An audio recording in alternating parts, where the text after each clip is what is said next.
harrastetaan paljon muitakin kädentaitoja kuin nikkarointi. Mitä jos Kari tänään vähän hieman kokkailtaisiin? Ei, tänään ei. Kari, nyt on asenne kohdallaan. Kari, tänään tehdäänkin joka miehen raparperikiisseliä. Ja kiisseliinhän tarvitaan tietysti raparperia. Kari, perunajauhoa, sokeria ja tietysti vettä. Kari, tykkäätkö sinä, Kari, raparperikiisselistä? Tulee yökkä. Kova ääni äiti huutaa. No, Kari, ei ole pakko, Kari, ei ole pakko maistaa, jos tulee yökkä.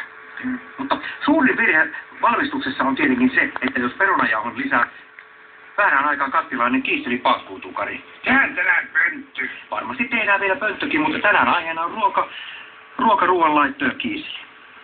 Tulee yökkä. Kova ääni äiti huutaa. Elikkä kaikki aineet on nyt kattilassa, lisään ainoastaan veden. Katso, Kari, katso. Kari. Jaha. Huonosti, Kari, tulee. Nyt. Vettä tulee. Nyt tulee. Tulee vettä. Noin 16 desiä. Kari, sitten vain kattilan kansi kiinni ja keittäminen voi alkaa. 220 lämpötila. Tarvitsemme ainoastaan, Kari, missä on kauha? Kari. Kari.